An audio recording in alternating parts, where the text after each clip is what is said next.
the Andy and Remington Steel Show on a Tuesday night. It's the Andy and Remington Steel Show for your home delight. Talking about Age of Sigmar and everything else that is cool. Talking about Warhammer fantasy, I guess Andy knows the rules. Hey, it's the Andy and Remington Steel Show on a Tuesday night. It's the Andy and Remington Steel Show for your home delight. For people's home delight indeed. That's right, folks. It's the Andy and Rem Show, number 30. And to think some people didn't think we would make it this far. They didn't have faith in the concept of a weekly hangout show in a laid-back manner, just between two average, everyday guys who just happen to love them some fantasy wargaming. But we proved them all wrong, didn't we, Mr. Rem? We did. We've already talked about our winners' certificates. And they've kindly agreed to send me one as well as you, which is a win in itself, because usually you get all the glory. Well, twice as much ink it's going to take, twice as much of that high quality paper that we've been promised as well. What's all this about? Sponsored by?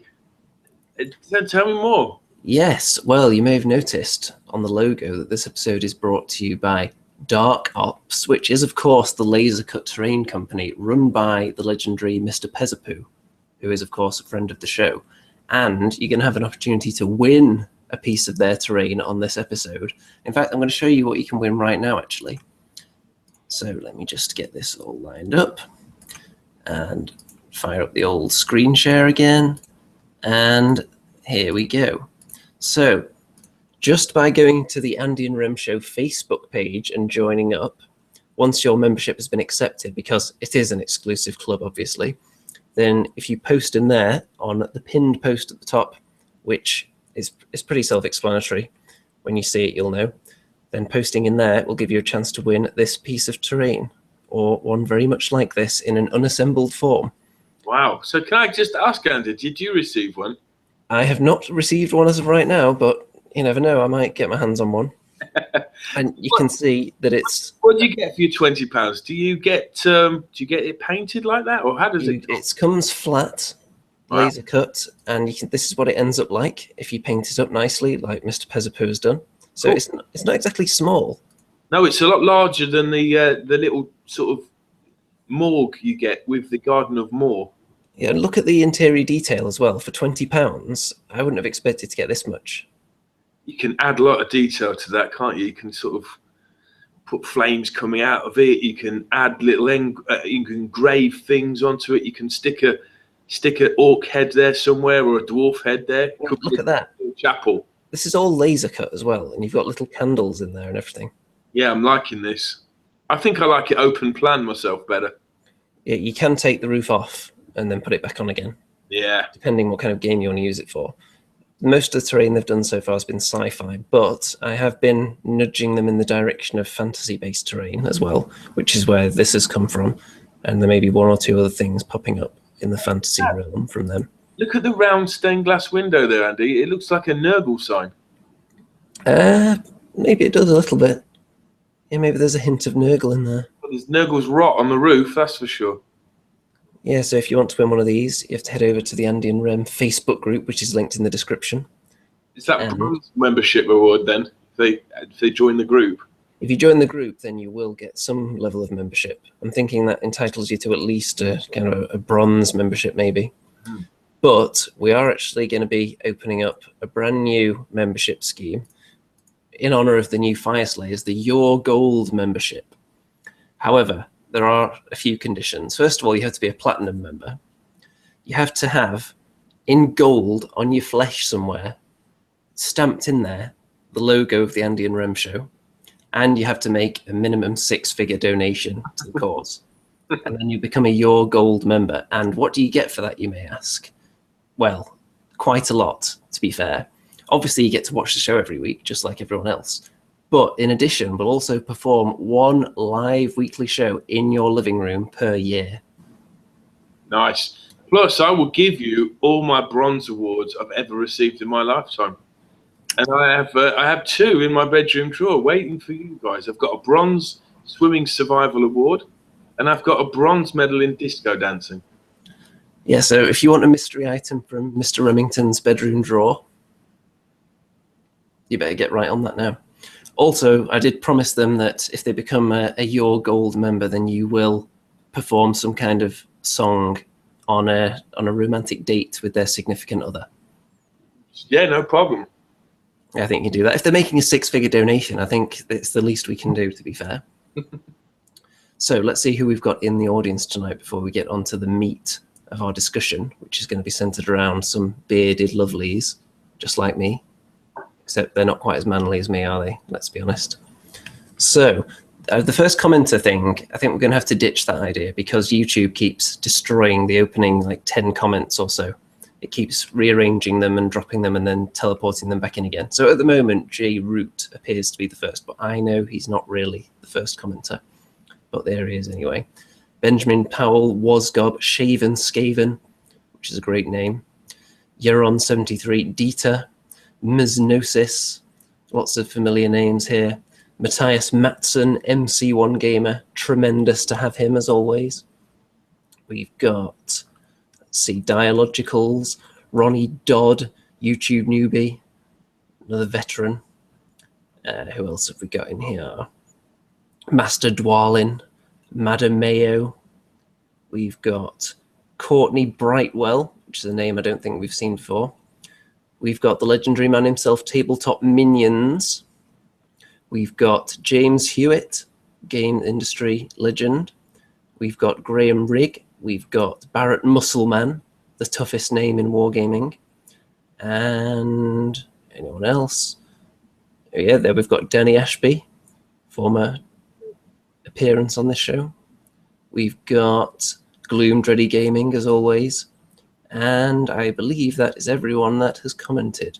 I'd have to say, Andy, this is clearly the most diverse YouTube Warhammer show out there at the moment, isn't it? With, a big female audience, obviously a large geeky audience, and a multiracial, multi-international, multi-regional audience right there, right?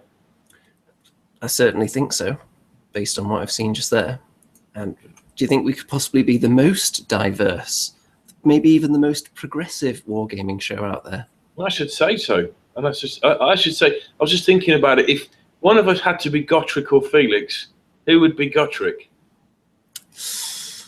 Well, even though I do have far more manly and luxurious facial hair, I think you would have to be Gotrek just on the basis that you're shorter. If you didn't know, Andy is unseasonably? What are you trying to say? Unseasonably? Unseasonably tall. Probably said that wrong.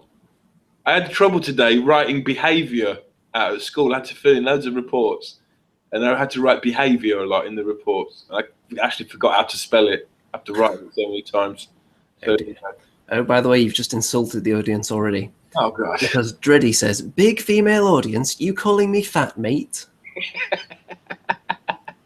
So there you go. We've only been on the air for about 10 minutes and you've already shattered half the audience completely. Come live on air. Throw me abuse.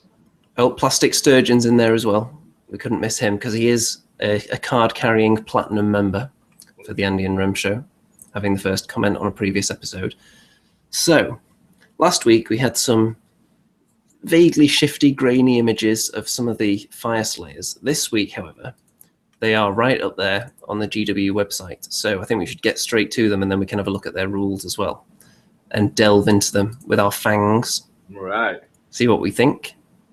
So, here we go. Now, for a start, I really like that fire effect they've got going on there. It's pretty cool. I was wondering why they called them Fyreslayers, spelt with a Y. But then when you think of a funeral pyre, it's spelled P-Y-R, isn't it? So it's like a play on words. Yes. And just look how tasty they are. Even the guy who doesn't have a mustache. Or Abraham Lincoln. Is that what you're calling him from now on? Yeah, I think Vince Venturella called him Abraham as well. So I must have subconsciously planted that thought in his head. Honest Abe, the Auric Rune Master. Wait till you see his rules, because I don't know. My opinion, first off, is he's pretty garbage. But well, should we go to him first of all then? Yeah.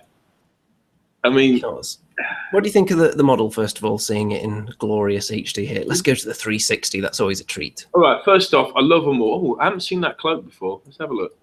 That's pretty tasty. Yeah, it's kind of charcoal, isn't it? They're very much like how I'd imagine Chaos Dwarves to be reimagined.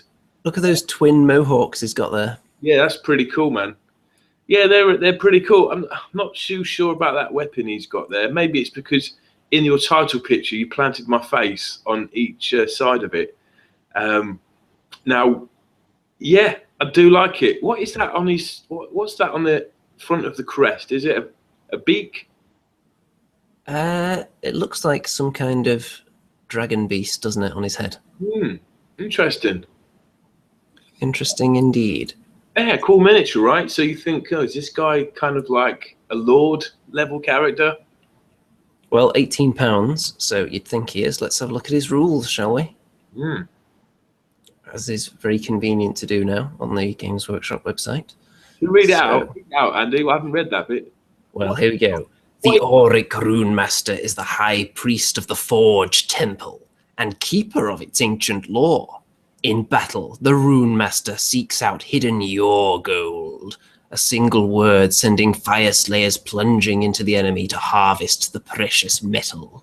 The earth, too, heeds the command of the Rune Master, and with a gesture, geysers of magma burst forth to incinerate his foes. So he sounds pretty beastly from that, doesn't he? So, let's see. 6 wounds. That's good. Which is 1 more than your average character. Like an engineer or something like that would have 5 wounds. Yeah. So it's a little bit up on them. Save 4+, pretty good for Age of Sigmar. They don't just hand decent saves out willy-nilly in this game. The move isn't so good. 4. Well, he is still a dwarf. He's only got tiny little legs. Look at him. Yeah. And let's just look at the stats of his weapons then. So he can throw an axe with a range of 8 inches, which of course you can still do while you're in combat, which is always something to consider. Yeah. 1 attack, 3+4 1 damage, so not too amazing. Can you shoot it can you throw it at the person you're fighting? Yeah, you can throw it at anybody. You could throw it at the person behind them if you want. Okay. And so it's just pretty average, but his melee weapon, Runic Iron, range 1 inch, 2 attacks, 3+4 1 damage. So he's not really that great at fighting based on that. Yeah, he's pretty cack, really. So you'd think he's going to have some amazing abilities down here. So let's have a look, shall we? After setup is complete, your opponent must pick a unit from their army to be the unwitting bearers of a small amount of your gold. Your opponent can reroll wounds of 1 for that unit, but if the Rune Master is within 10 inches at the end of any of your movement phases, he spots a telltale glint and gives the triumphant cry. For the rest of the battle, add 1 to the attacks characteristic of any weapons used by Fyreslayers to attack that unit. So, the opponent gets to pick which one of their units is carrying the gold. Right. So I could see situations where that would be very good. Situations where it wouldn't be so good. For example, if you were coming up against, let's say, an orc army and they just put it on something you're never going to get near, probably like a goblin doom diver or something. You could imagine that being annoying because you're not going to be able to reap the benefits of that too often, are you? But what if you're coming up against someone who just puts Nagash down on the table and wants to summon things? He's going to have to put the gold on Nagash because he's the only model there. Yeah, that's kind of cool. I mean, I can imagine an opponent just putting it on a chaff unit on the flanks. They're not going to put it on their bunker unit, are they? Even if we still use bunker units in Age of Sigmar, but you know, you basically go your most precious unit that you want to hold back. Yeah, that's a bit weird. Well, you say that, but because Age of Sigmar is written with the narrative in mind, if you're building a scenario out of this and you actually decide between you a unit that is carrying a small amount of your gold, then I could see it being much more useful if you're cooperating with your opponent. So yeah, I think you should get to choose rather than your opponent, myself. Yeah, I would have preferred that, actually. Let's have a look at his other ability, though. Volcano's Call. In your hero phase, this model can hold aloft his staff and speak words of power, coaxing a stream of magma to bubble up from the ground. Pick a terrain feature within 20 inches and roll a dice for each model within 1 inch of it. For each roll of a 6, that model's unit suffers a mortal wound. In addition, until your next hero phase, roll a dice for any model that makes a run or charge move across or finishing on this terrain. On the roll of a 1, the model is slain. So, how close to got to be again, Andy? You have to be within 1 inch of the terrain. So if it's just a piece of terrain that the entire enemy unit is sitting in to get a benefit, then all of them could potentially die if you roll very well. And it's within 20 inches, so you'd have to be that close to it. And Age of Sigmar is played with a lot more terrain than, let's say, 8th edition was. Yeah, I don't know. I'm sorry. I'm not really feeling the rules for this guy. Abraham Lincoln seems a bit ineffective to me. Well, I'm going to say the abilities are okay, but situational, definitely. If there's a piece of terrain that the scenario dictates needs to be held by the enemy, and you're constantly just summoning a volcano under it, they're not going to be too thrilled with that, are they? Mm. So, yeah, it's okay, and maybe some of the other units have some kind of synergy with him that we're not seeing immediately on his scroll. So, let's get away from him a second. And I'll just take a quick look at the comments to see if anyone's got anything to say about him. YouTube newbie says, I am Auric. Magical powers were handed down to me the day I held aloft my plastic sword. Okay. Newbie with his plastic sword. I can imagine that YouTube newbie swinging a plastic sword around at home. He does get a little overexcited at the best of times, doesn't he? He'll be about as effective as this Auric Rune Master, to be honest. You're not big on the Auric Rune Master yet, then, are you? No, because I think it's a situational ability he has there, and he's dire in combat. So, well, let's have a look at the Volcanic berserkers then, because surely they can't be dire in combat. Right. Let's have a little dramatic reading of this as well. Fyreslayers are natural warriors, skilled with axes and fearless in battle. Gifted with your gold runes, they become even more fearsome as the power of Grimnir courses through their bodies. Filled with this divine might, they can suffer horrific wounds, face legions of foes, and fight on relentlessly, until naught but corpses lie at their feet. Right. Well, so they have move of 4, obviously. Bravery 7, so slightly lower than the Auric Rune Master. Save of 5+, so slightly worse. And all these guys, I imagine their saves are based on the fact that they're wearing a helmet and a codpiece. And the fact that they're just pretty tough in general, because they're not wearing a whole lot of armor. These guys also have the Fire Steel throwing axe. But I think when they throw it, they're not quite as accurate as the Rune Master was. I think he was 3+, but it's pretty much the same. Melee weapons. The hand axe, 2 attacks, 4+3+, no rend. The war pick, 4+4+, -1 rend. So a little bit of trade-off there. You can either have the rend or the easier to wound. And the Horn of Grimnir, if they have a horn, after making a charge, then they can re-roll one of the dice if you sound the horn. So that's interesting. And I think Mr. Rem just wandered off for a second while I'm going over this. Berserk Fury. They're as stubborn as they are resilient, apparently. So, each time the unit suffers a wound or mortal wound, roll a dice. If the result is 6 or higher, the wound is ignored. So 6 or higher suggests that it can be buffed up.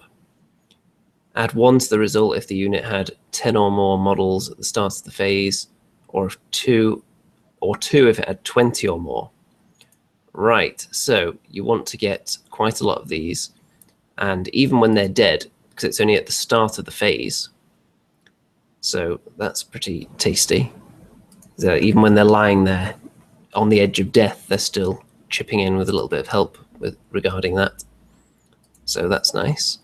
Fire Steel hand axes. Let's see. Reroll failed hit rolls for models armed with Fire Steel hand axes, if you have 2 of them. Yeah, that seems to be a pretty standard thing in Age of Sigmar. When you have 2 of the same weapon, you get a bonus like that. Bladed Sling Shield. razor-sharp shields, which they hurl at the enemy as they charge. After they make a charge move, pick an enemy unit within half an inch. So the enemy unit that you charged, basically. And roll a dice for each model carrying a bladed sling shield. For each result of a 6, the unit you picked suffers a mortal wound. That's nice. Volcanic berserkers carrying bladed sling shields have a save of 4+ in the combat phase of turns in which they did not charge. So, yeah, the Slayers, they've got a little bit more defensive and varied in Age of Sigmar than they were previously. So that's interesting. Yeah, I can see how these guys would be good. Their stats seem to be fairly tasty. Take them in a big unit as well. They're not going to go down easy at all. They're suffering a wound or mortal wound, so any kind of wound, it's not just mortal wounds. So presumably that comes after their save, which is very, very nice. Makes them nice and survivable if you're going to take quite a few of them. I don't think any sign of the old Remster yet. Let's see what you're saying in the comments about this. Let's see. Benjamin Powell would give them shields over dual weapons. Yeah, I can see why you would do that. If the dual weapons are only giving you re-rolled failed to hit, then yeah, you're going from hitting with 50% to hitting with 75% of your attacks with that. But with the bladed sling shield, you're getting a variety of other bonuses. So yeah, I think those shields seem to be the way to go, actually. I'm going to have to agree with the audience there. That's what Benjamin Powell says, and Ronnie Dodd has backed him up. So let's get off these guys then and head over to the Auric Hearthguard. So these guys seem to come in 5s. Yeah, because the other guys come in 10s for £35. These are 5 for 25. So those are more your standard guys, and these are most likely your elite troops. Very, very tasty looking again, with the dragon's head on the end, with the flame coming out of it. Let's have a look at their stats then. Here we go, and they even get a nice picture on their war scroll as well. So, a line of unyielding veterans, the Auric Hearthguard, faced down their foes, fired from their ornate magma pikes. Flaming gobbets of lava pummel the enemy, reducing them to pyres of smoking flesh and molten steel. Remington steel, perhaps. It is the sworn duty of the Auric Hearthguard to protect the Forge Temple and the Lodge's priesthood, a duty they execute with grim determination. I like these guys. Yeah. Right, so you're a fan of these guys then. You missed the last unit. Yeah, I read about them already. Now these guys are my favourites, I think. But when I first look, I thought they had guns, but they're not guns, are they? They are not guns. So let's look at their stats. They've got the same bravery, move, wounds, and save as the other unit. They have the throwing fire steel axe again, which seems to be pretty standard. Everyone seems to get that, so it's just a nice little bonus. Molten rock bolts is another missile weapon. Range 15 inches. 2 attacks. It's on a 4, wounds on a 3, -1 round, damage 1. There you go, that's a gun, isn't it? Molten rock bolts. Yeah, it might be actually. Get shot out of those mouths of those. Yeah, I think they fire with them, and they can also use them as close combat weapons. But they're not technically guns, I wouldn't say. Yeah. No. Well, first notice, Andy, all these miniatures, apart from the heroes, they've all got 1 wounds. So yes. When you compare them to things like Black Orcs or even cavalry models, or even things like those not what they're called, those war dogs that you used in your last battle. Oh, the direwolves. Yeah, direwolves have got 2 wounds now. So it's like you field an army of these Fyreslayers, and don't look as if they've got much. Well, they're quite survivable. That last unit, if you give them the shields, they look like they're going to hang around for a bit. And let's see what these guys have got going on for them. Because the Magma Pike gives them 1 attack only. So that doesn't sound too amazing, but you have to remember that on your turn, even if you're in combat, you're going to be shooting with it still.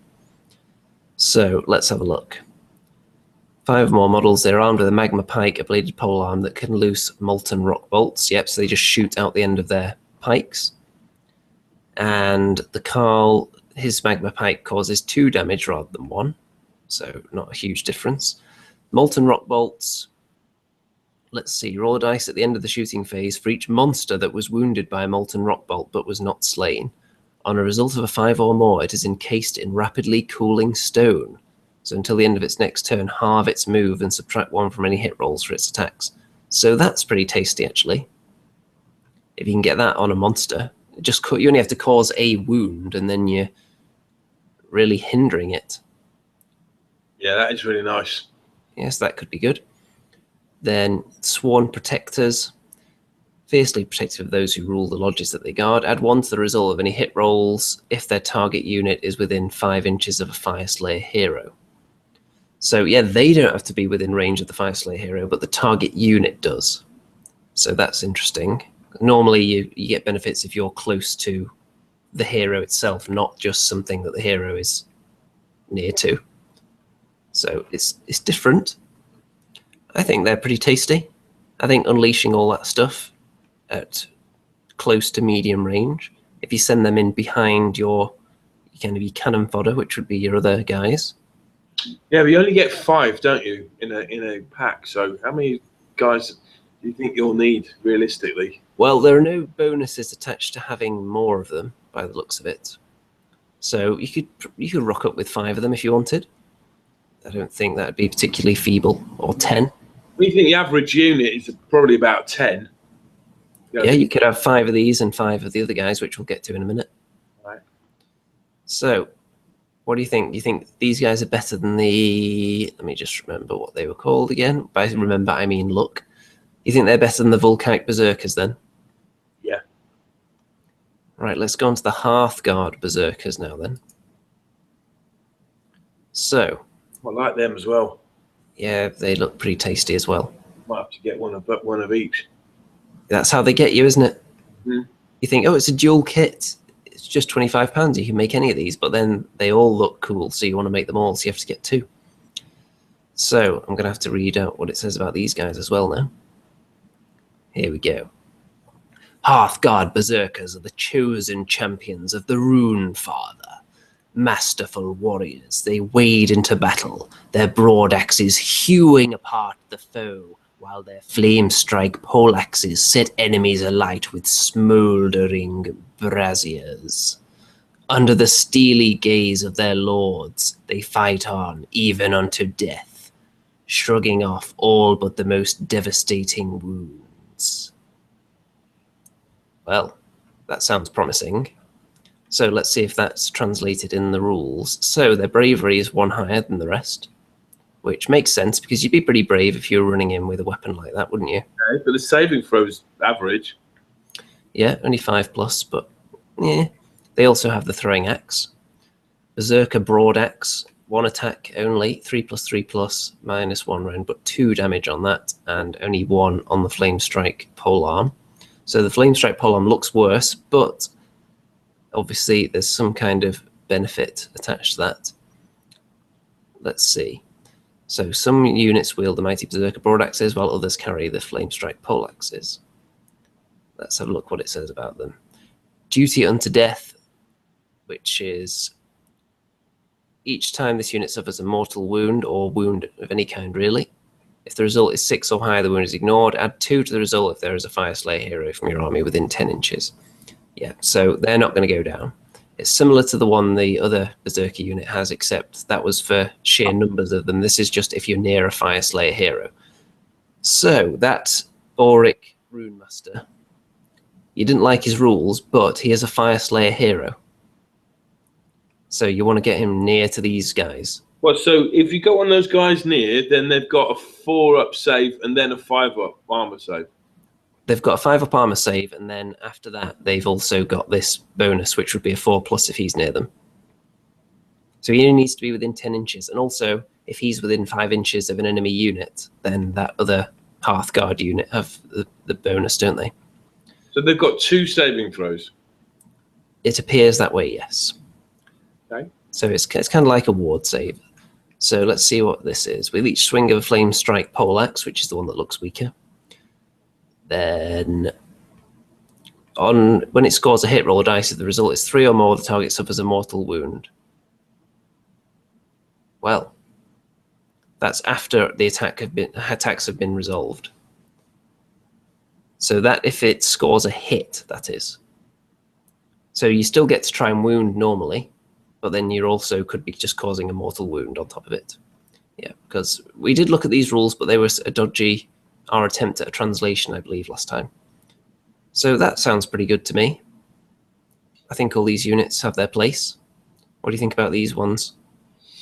Well, first off, I like the look of them. They look like the a model called the Doom Flayer or Doom Slayer. The Doom Seekers. Doom Seekers, that's it. And they were like dwarf slayers, but with like chain axes. Yeah, it's like they couldn't decide what kind of weapon they wanted. They thought, well, we really like axes, but we also really like chains with things on the end. So why don't we just kind of staple them together? Yeah, these are you're kind of like your commandos, really. They'll go in, and you've got a choice of attacks depending on what kind of opponent you're facing, I suppose. You want to get those mortal wounds through if they're highly armored. Then you've got the pole axe for that. Or you've got the broad axe if you just want to, get in 2 damage with the rend. They've got a decent save as well, so they could be good hold-up units as well because they're quite survivable. But 5 is not enough. Only with 1 wound each? No way. You're going to need 10 at least. At least. Yeah, I think you probably, when you're dealing with 1 wound models, it would be a bit risky sending them in with only 5. I would agree there. Because if they start taking a couple of wounds, suddenly they are greatly diminished, aren't they? Although you are protected to some extent against mortal wounds with this, with the extra save they have, which also comes into play against mortal wounds. Yeah, and don't forget bravery. Although their bravery is pretty high, they only got to lose 1 model, haven't they? And they're starting to get things going against them. The bravery. Now, when Age of Sigmar first hit, we were looking at mortal wounds as like the ultimate because nothing had a way of stopping it. But with some of this new stuff now, you're seeing that units are gaining ways to counter mortal wounds. Yes. So it's mainly just the old models that they just had those kind of placeholder rules for that were very, very vulnerable to mortal wounds. So like some of this new stuff actually has something built in there that says, actually, yeah, you can protect yourself against those wounds. Yeah, what you're seeing is as the Age of Sigmar pantheon is expanding, you're seeing more detailed rules. And, just imagine 5 years' time, it could be just as detailed as Warhammer 8th ever was. It certainly could. And who knows if the rules will completely evolve into something else by then, with another age. So let's get off these chaps. And they've got a couple of bundles there where you can just get all of them. Any discount? I'm not sure. So let's see what you get in there. You get, does it even tell you how many of each you get? Yeah, how much is it? I can see. Well, let's see the picture. You get 1 of each of everything, don't you? By the looks of it. So it's £103. 85. Not. No, there's no discount. No. No, so it's just a nice 1-click bundle for you to save your arthritic fingers from having to click 4 times on the page, essentially. Now, there's something else on here as well that we can touch on a little bit. This book, The Realmgate Wars, The Bridge of 7 Sorrows, which appears to feature the undead in some way. And it looks different. It's a different shape. Yeah, what's going on with that? It's different shape, isn't it? And is it slightly more expensive or? Is that the actual shape of the book though? Does it extend further down, perhaps? I don't think so. No. I don't know. That would be very strange. I've been wrong many times before, so. But it mentions the word necromancer. Ooh. It mentions Nagash. It mentions vampire Manfred von Karstein. Boo! Stormcast Eternals, and on the front they seem to be fighting those. That's like a putrid blight king there, isn't it? And you've got some Skaven. You've got what looks like a plague bearer. Yeah, so, let's hope those Sigmarites get massacred, so we won't have another book just about them. Well, it looks like it is going to be from their point of view against all these forces of evil and decay. and such. So maybe Undead will get a Seraphon-like release where they get their own book, perhaps. Yeah, I mean, talking of Seraphon, in the Archaon book that come out in the end times, there's loads about the Seraphon. You're kind of reading it from their perspective, and I really enjoyed that. I'm kind of bored of reading it from Sigmar's perspective only, you know. So hopefully, as the universe expands, you can kind of read things from different points of view. Oh, a couple of people are saying there that it's an audio book. That would explain why it's that shape. It would help if we read these things, wouldn't it? I'm sure it does contain the word audio in there. Audio. I'm going to go back and look right now just to see.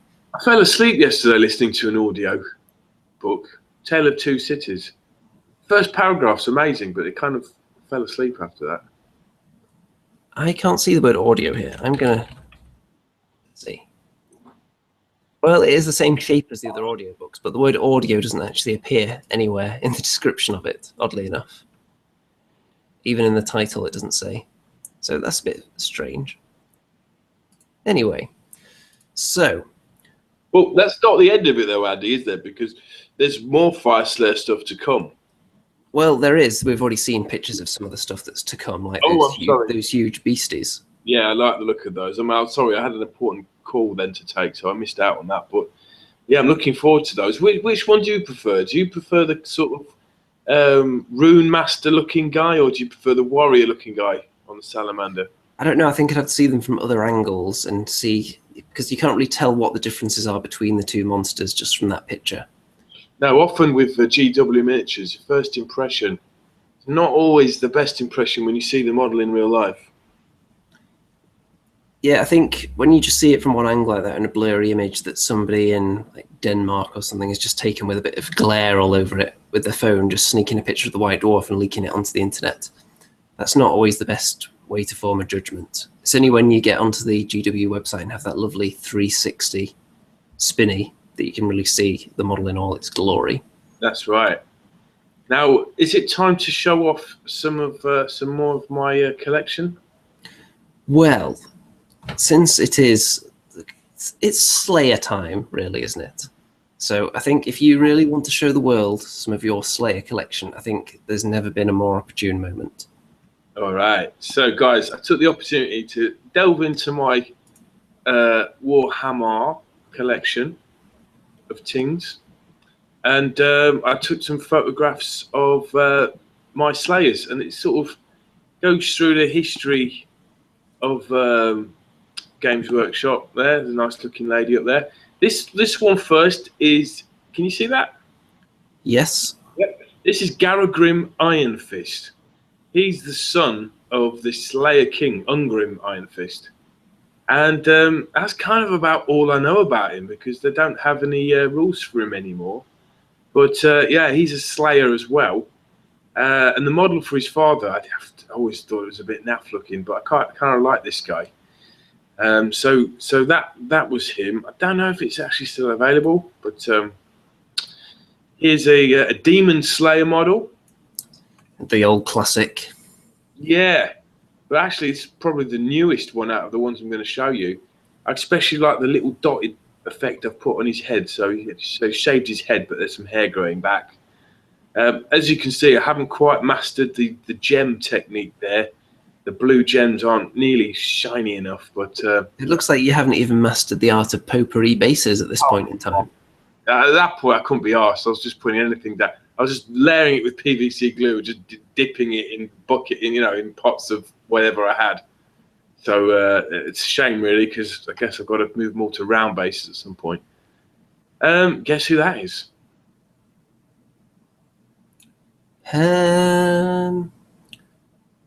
Is that Gotrek by any chance? It is. It's Gotrek Gurnason, the famous Slayer. I think his axe is kind of a lot better now, because you find out in the story that he's got a very magical axe indeed. But yeah, pretty pleased with him. I don't have the Felix model, but yeah, this is Gotrek, the original, one of the original models from, I think. There is another model where he's carrying Joseph Bugman in the anniversary model. I think he and Joseph Bugman They're carrying the White Dwarf, aren't they? Right, yeah, that's right. Okay, yeah. So around the 1990s, you got these transfers, and you also got some standard bearer. Oh yeah, those good old sticky flags that you used to get. Yeah, you got some clan packs. I mean, I've got one for Dark Elves, I've got one for Wood Elves, and I've got you get them from Undead. Yeah, you can probably still find them on eBay, but I got them for dwarf ones there. So that's a Slayer standard bearer. And these are the newish metal Slayers that come out. Yeah, I used to have a lot of these as well back in the day when I got my first dwarf army. Yeah, I mean, they look quite big on the screen, but they are very small in real life. They're only dwarves, aren't they? Always notable for the big, really fat axe heads that they had. Yeah, I remember spending ages on their trousers. I started to do like stripy trousers. And then I realised when you're looking at them from above, you can't actually see the trousers because the beards are in the way. Yeah, people saying that the new Slayers are wearing too many clothes. These guys aren't naked. No. So we're going to go back further in time now to one of my favourite Dwarf Slayer model. This is from a box set in the 80s called Dwarf Lords of Legend. Yeah, I've got that set of dwarves actually. I think he's called Thorek One Eye. You can see he's sort of, there's an arrow that's lodged in his beard, and he's looking very, very angry indeed. Love that model. Yes, the Dwarf Lords of Legend, they brought them back as part of the Skulls promotion in the 90s. I believe it was the 90s, where you built up your collection of little skull stickers, and then you could get a prize at the end. And I got the Dwarf Lords of Legend with mine. You could get, I think, terrain pieces and things like that as well. Dwarf Lords of Legends were brilliant, man. I think when it come out, it was £4.99 for the box of 8 with wonderful artwork on the front. And you got 8 characters, and they're all really good, all very different as well. All right, so here we have some Marauder dwarves, Marauder miniatures. I think these are early 90s. I've given them some of them tattoos. You can see the stripy and checked trousers there. I especially like the guy on the left because he's sort of looking up at the a giant, possibly. I'm thinking, how on earth am I going to kill this guy? Is that just odd placement of the eye dots? No, because I'll show you why. Well, that guy in the middle actually looks really good. I'm really proud of him. Yeah, the detail on that, fantastic, right? I think before you move on, this picture here illustrates.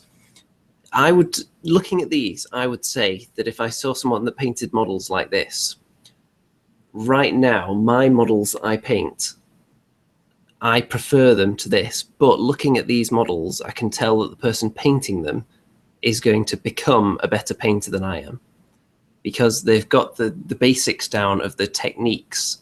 It's just they haven't had that many years of applying them yet. Whereas I paint everything really basic, but it's neat. Do you see what I'm saying? Yeah, all the techniques I've used here are dark to light. There's no edge highlighting going on. So it just looks like the person that painted that is going to go on to paint better things in the future because they're actually trying to do things with the model. Yeah, I think so. On the hair in particular. I think at some point I realised I had another 20 of them to paint. So I thought, I'll forget this. You know what I mean? How long ago did you actually paint these? I don't know. About 10 years ago? Maybe more. This guy, I painted him 15 years ago, I think. I might have touched him up a bit. These guys, about 4 years ago. So. But yeah, I just think metal miniatures are harder to paint in general. There we go. You can see him looking up at a giant. Looking up at someone taking a picture of him. All right, this is actually another miniature. I can't remember his name, but he's from the Dwarf Lords of Legend as well. Yeah, I've got that guy as well. I think he's actually named as a giant slayer. He's maybe the most clothed slayer in history. Yeah. Not much skin on display. And that's it. There you go. So there are a few more different ones out there, but they're the ones I wanted to show you today. Right then. So before we discuss anything else, some more audience members have appeared since we last said anything. Let's see what they were doing in there. We've had the Terrain Tutor. We've had Bazooka J. Rambo. We have had Sean Maguire. We have had Lady Phoenix. We have had... those seem to be all the new audience members for this particular episode that have commented. And it's been quite busy in the chat, so I've lost most of it. And people are commenting on the various beards that we were looking at earlier and the weapons attached to those beards. So in terms of the Slayers, what do you think of the fact, what do you think of the level of clothing that they're wearing? Do you think Slayers should be more naked? Because the title of this video is Duardin Buttcheeks. No. So the question is, do you prefer do you like your Slayers naked, or do you like them to be robed in some kind of garments? The new Fyreslayers, their garments are functional. You know, they are there to hold their hair up, or their actual armor. Yeah, elves use hair gel. Slayers use helmets. No, I don't think they're too clothed. So you don't mind that you're not getting maybe the same amount of butt cheek action? No, there's still plenty of flesh there. Yeah, I'm going to have a look at them on the 360 again at some point and see if there's any potential for moulding extra large butt cheeks. Like, you know, I like to do with my Slayers. Yeah. It's a clan ritual that they have to go through, I think. They get implants on their butts. So what I'm getting around to, Andy, I think, you know, if I get a couple of boxes of the new stuff, then I've got a dwarf army there, haven't I? Slayer army, Fyreslayer army. You have. Ready to go. Are you even going to go for the Auric Rune Master? Nah. After disparaging him? Or are you going to wait for the other heroes to pop up? I like the model, Abraham Lincoln. I think he's kind of cool, but his rules kind of suck. But we'll have to see. Who knows? He's a buffing model, isn't he? Yeah, and you could get one on a giant beastie anyway soon enough. Right. So, let's see. Well, people are commenting. Denny Ashby says, I prefer them with some clothes. The naked ones are hilarious, which somewhat detracts from their lore as badass killing machines. Yeah, I think that's maybe fair enough. If they look comical, perhaps you can't take them as seriously when they're getting into a fight. James Maybury, the nakedness of them puts me off a bit. Is that the nakedness of the current ones or the nakedness of the previous Slayer? Particularly the one from, I think he was from the Battle of Skull Pass, the Slayer who I crafted an extra large pair of butt cheeks onto. Let's see. Although Danny does think that my augmented butt cheeked model is pretty delightful. I think that's fair. Let's see. Kai Baker says, great to catch an episode live. Well, it's great to have all of our wonderful audience here live every Tuesday night, round about the same time, usually the same time unless we have an American guest that needs a little bit longer to get into action. Speaking of American guests, Mitch, MC1 Gamer, is going to restart his Unlocking Age of Sigmar series. So he's reached out to me. We're going to do another Beastman one soon. Yes, he certainly is. And he's going to be revisiting those armies to talk about the special characters, isn't he? Yeah. So I'm going to be going back on there for the dwarf one, obviously. As the dwarf expert that I am, as you can see from this long, flowing, luxurious facial hair that isn't at all weird and patchy. To be honest, I might be better off talking about the Dark Elf ones, because I've used all the Dark Elf characters, haven't I?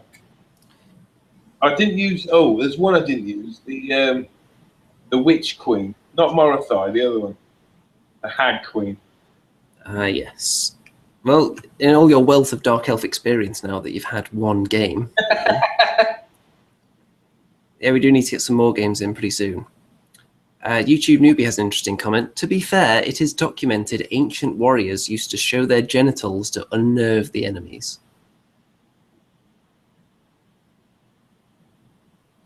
Well, it's true. That's why Scotsmen have kilts, isn't it?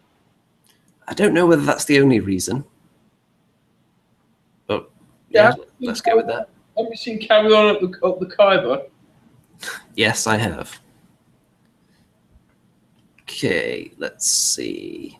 Master Duardin, MC1 Gamers Works made me an Age of Sigmar player. That is good. Everyone should be checking out Mr. MC1 Gamer and subscribing to him. Oh, and if anyone looked at the YouTube comments from last week, MC1 Gamer went on a rant, and we did provoke him successfully. He did. We are actually looking to have an episode where MC1 Gamer himself will come on the show and debate someone over the value of Ninth Age.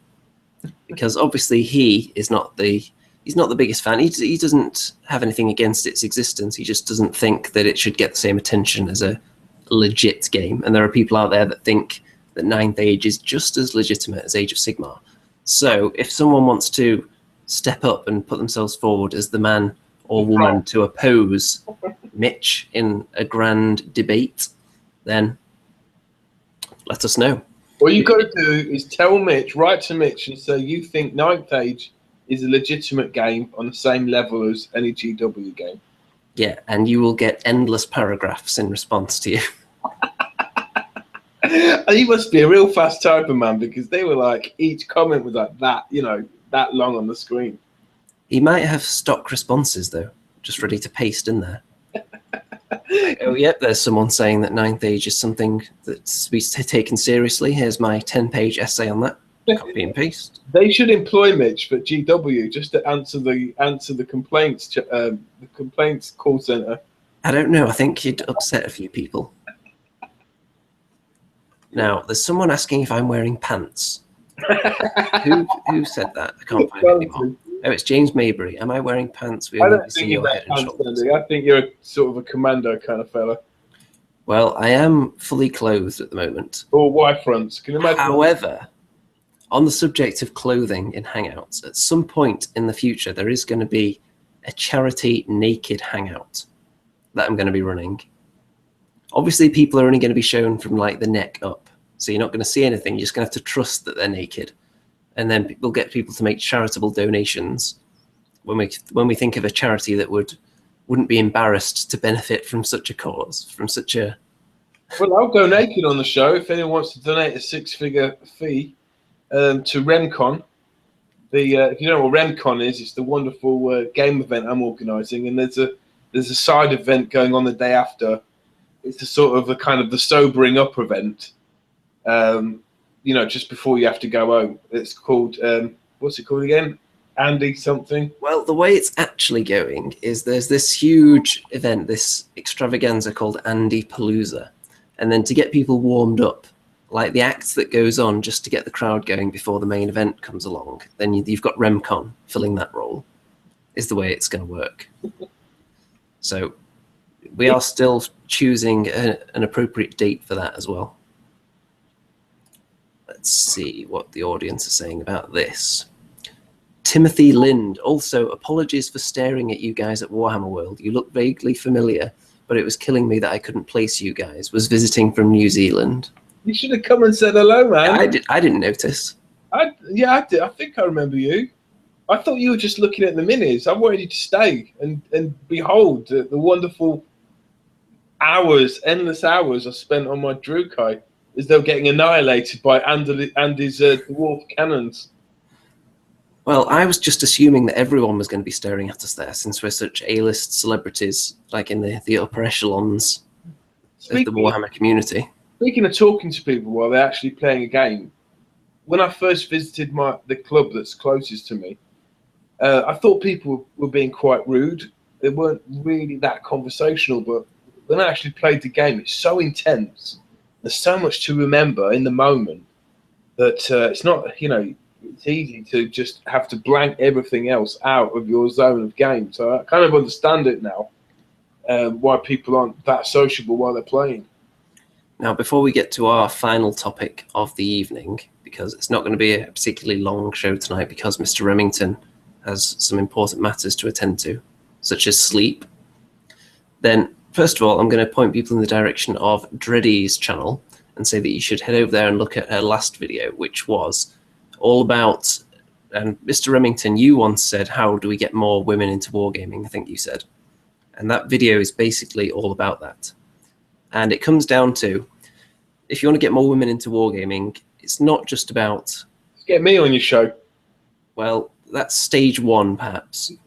But it's not just about putting more like flowery female like pony miniatures all over the place and expecting women to flock to that.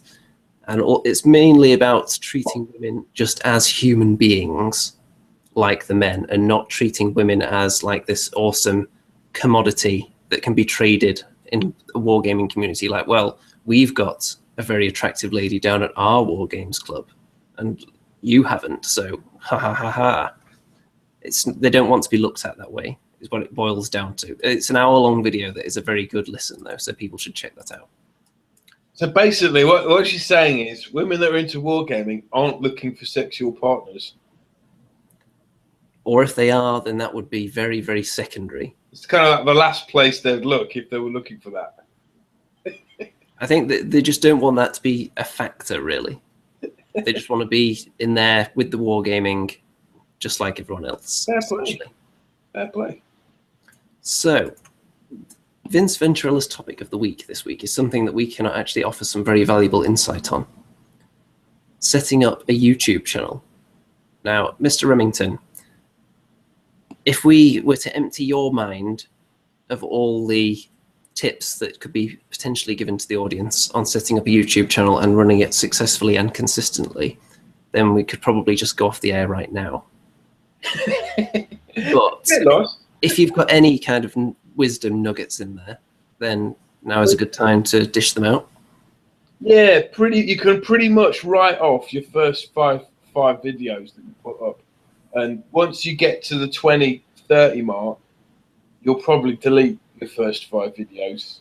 I deleted my first 2 at least.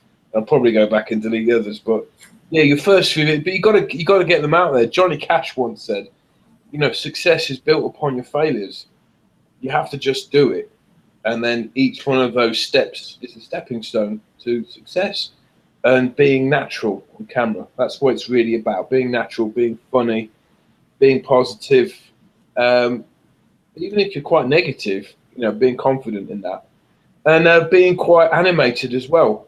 You know, there's no end of channels where it's a very monotone voice and the person talking is, wow, they don't realise that people could be actually looking at them. You have to engage the webcam like you're having a conversation, not a monologue. That's my advice. What I would say is there are a lot of people out there. Not everyone just oozes charisma from every pore like some kind of Nurgle puss, but wonderful to look at and listen to. Some people don't have the most exciting voices. Some people are very monotone. But there are some really big channels with people like that. So it depends what it's fitting the content into your own specific talents and knowing what you're good at and what you can present to people. If you have a lot of knowledge on a particular topic in wargaming, then dispensing that with no frills might be the way to go, because people would come to you for some serious insight if you're a bit of an expert. If maybe you've got a little bit of knowledge but you've got a bit of a sense of humor about you, then maybe you don't want to be doing in-depth tactical videos and expecting people to take you seriously. Maybe you just want them to be kind of laughing along with you in the style of like a Mr. Reef, for example. Someone like that. Yeah, speaking of Reef, I mean, he's always been someone, if he's got something to say, he'll put something up there, he'll get into it, and he'll put out kind of consistent content for a while. And consistency, as YouTube tabletop minis have just mentioned, is a vital factor. But I want to add to that, and it's saying it's got to be quality. If it's not quality camera work, or it's not quality miniature work, then it's got to be quality dialogue. It's got to be quality content. And if it lacks any of those things, even if you're consistent, you're kind of just not going to want to watch those channels too much. So you do need consistency, definitely. There is such thing as too much consistency, though. If you're putting out multiple videos a day, there have been certain channels I've been subscribed to, and they would put out like 10-part battle reports, all of them up in one day. And it would just completely flood the page, so you couldn't see anything else. And that gets a bit much. So more than one video a day might be pushing it most of the time. I think the good thing about consistency is it draws people to your challenge and it will come up in the news feeds.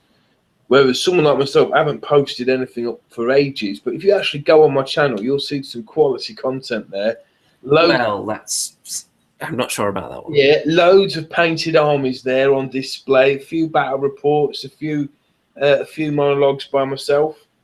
Absolute quality. A good few hours worth, actually. So I can rest on my throne of quality and, just throw out a few tidbits now and then. Resting on the throne of quality. That's what we're calling it now. Well, I don't have a throne of quality, you see. I have a kingdom of quality that's forever expanding. I haven't just rested on a throne. I've been constantly building and extending out the walls. It's like, is it Paris or somewhere like that where there's like rings of within the city? There's like a big circular wall, and then you go out, and then there's another wall where they were expanding the city. I think it might be Paris. It's like that, but with quality wargaming content in every layer. Well, look, I throw my energies into this show now. If you're talking about consistency, I'm up there with the greats. I'm putting stuff out every Tuesday night with my co-host Andy on the other side. It just so happens to be on his channel, Yeah, the co-host with the mo-host. If this was broadcast from my channel, none of you would be moaning that I don't upload anything. Well, if it was broadcast on your channel, though, then that means we would have missed about 5 or 6 episodes. Yeah, it also means you wouldn't be receiving any revenue from the. I've already told you, you're going to get your cut of that 27 pence one of these days.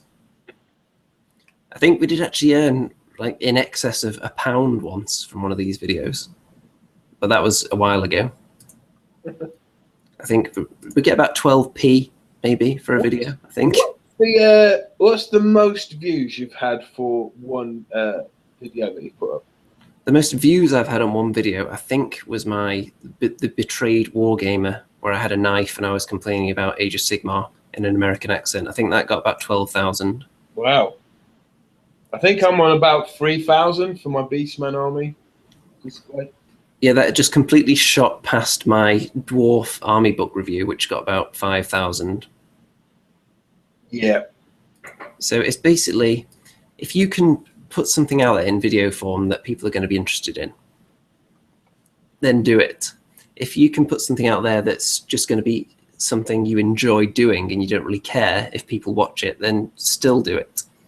Be controversial as well. Make an impact when you come in. Come with a different point of view. That's a good thing as well. And ride the wave of what's going on in the community at the moment. That also helps as well.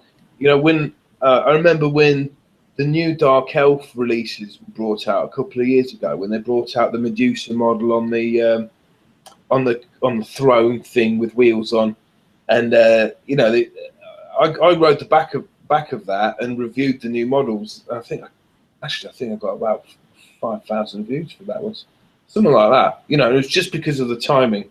The timing's important as well.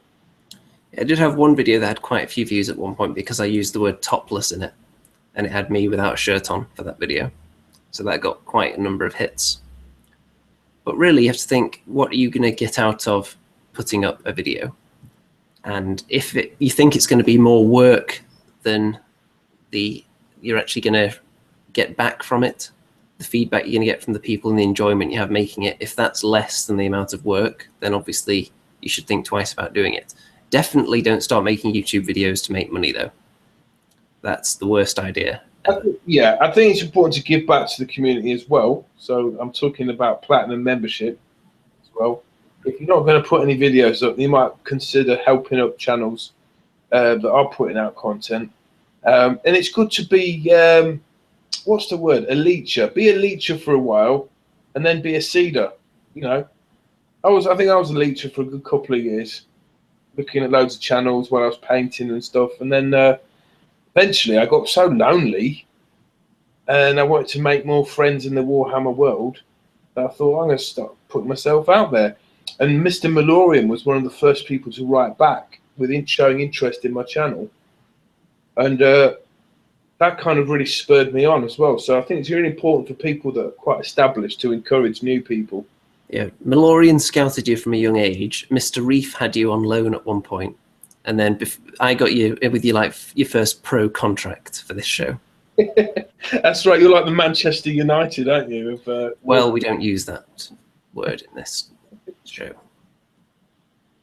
You might want to rephrase there, Mr. Remington. Manchester City. That's better. That's why you'll notice I don't actually have any red miniatures that don't also contain blue. Because red is only okay if it's counterbalanced by the blue. Otherwise, it's just too much. In fact, I don't really have red things in the house at all. Unless they just were red when I moved in, basically. That's just the way it's got to be. Sports fans out there can back me up on this.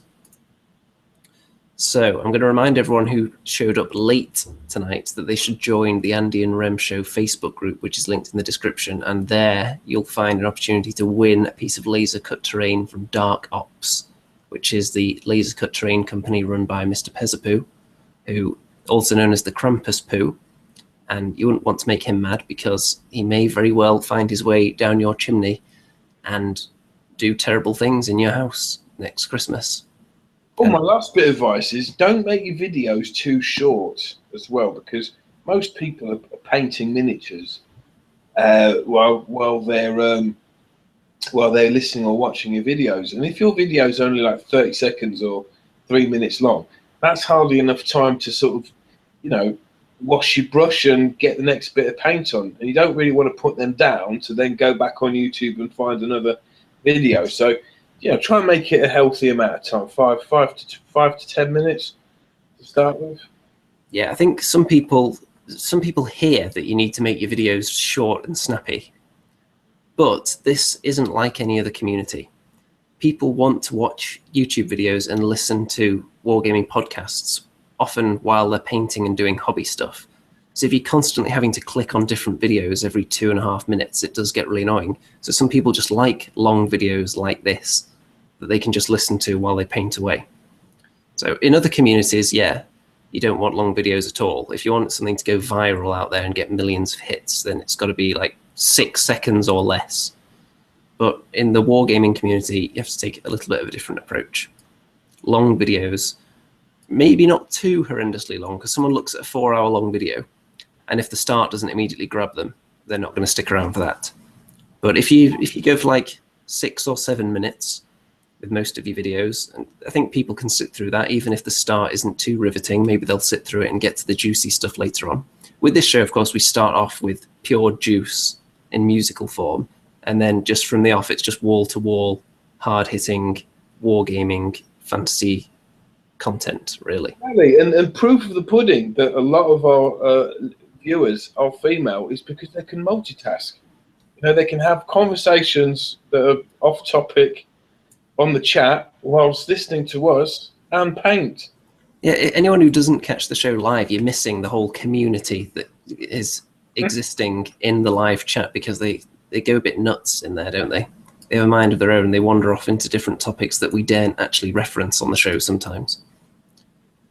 But let's see if there's anything relating to what we've just been talking about. Dieter, I don't think you need an Uber channel to make a valuable contribution. I thoroughly appreciated the casual video inputs. Yeah, I think people who just have less than 100 subscribers and just put out a video just recorded on their phone, like in their car or on their kitchen table, just because they want to chime in with the conversation, like the topic of the week that goes around the Warhammer community. There's a good example of that. You get a lot of people that don't have the biggest or most professionally maintained channel, but they still have some valuable input. And then occasionally you'll run into one of those and think, well, actually, this person, they've got something there in the way they're presenting. If they put a bit more effort in, maybe they could get a nice channel going there, and then someone will tell them that, and it'll just explode from there. Because every channel starts off as tiny. Most people don't sign up to YouTube with the intention of having this huge media empire.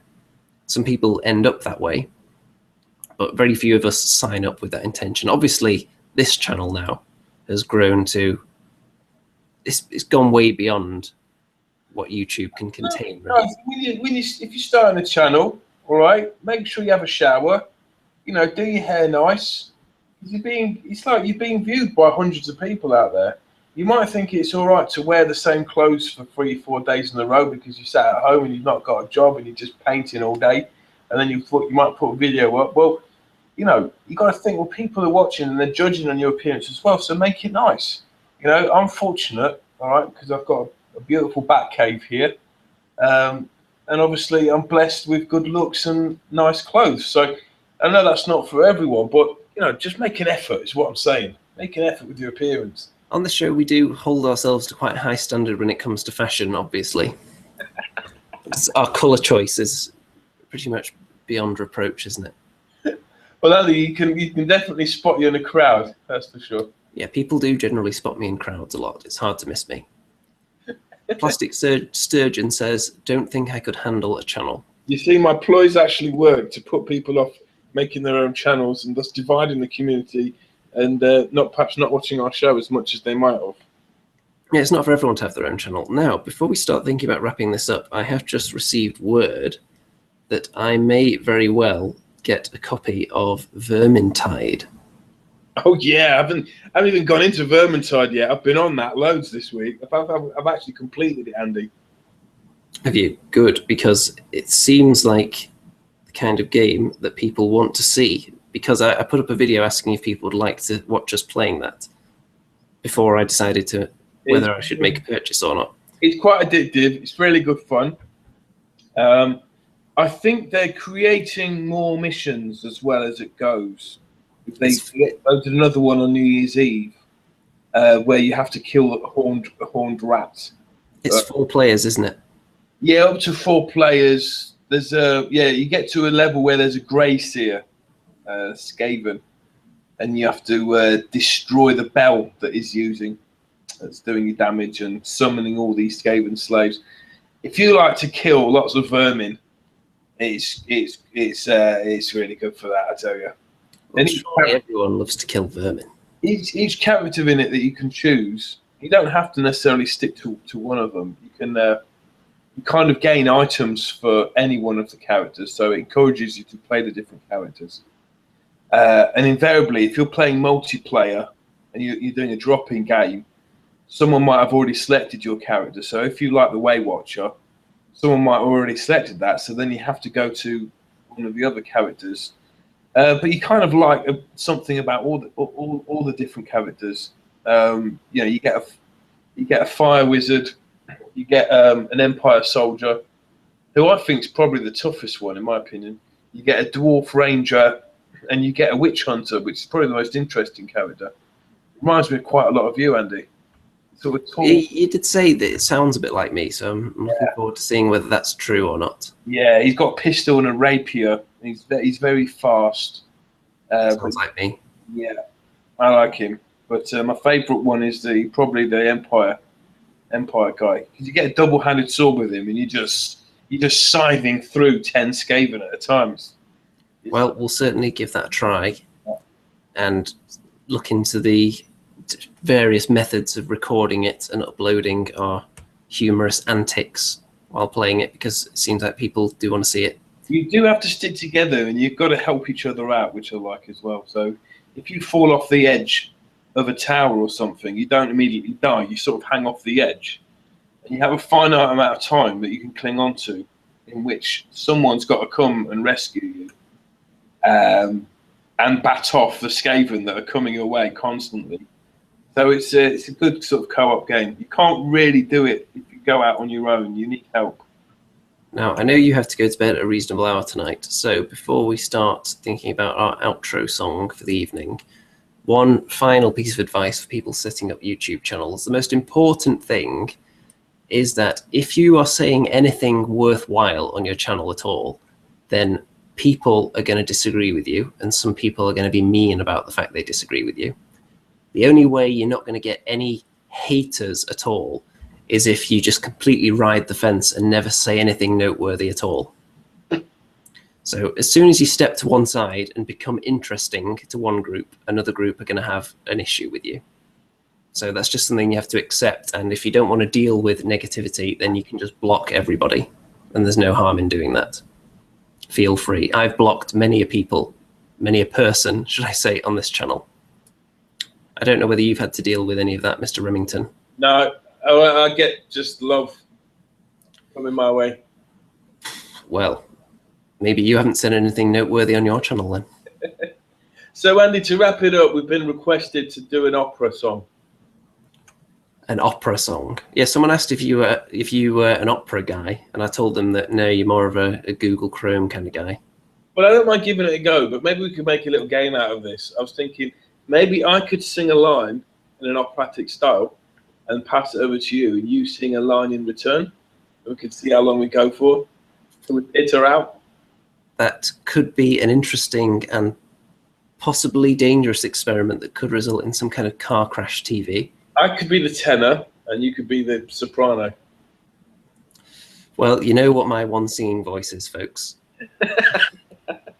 All right, you ready to start? Right, before we do that, though, I'm just going to get the logo for the show fired up so people have got something good to look at other than just us. So, there we go, the wonderful logo. You can see, sponsored by Dark Ops. My beautiful Photoshop work. So, Mr. Remington, if you would like to start off the musical extravaganza. Okay, let's just have a quick drink of vodka. Thanks to the audience, by the way, and remember, when the video is over, refresh the page and leave a permanent comment so it'll be indelible in the annals of history. Oh, no. Oh, it's the Andy and Remington Steel Show. It's the greatest show in the history of Tuesday night. Broadcast on a weekly basis. When MC1 Game is in town, they're likely to get into a fight. We have a multitude of guests every week. Except for the weeks that we don't. And then sometimes it goes wrong. Usually the fault of Mr. Remington. But don't forget about RemCon. Although I hear Andy Palooza's the place to be. And with that, we'll say good night. Good night.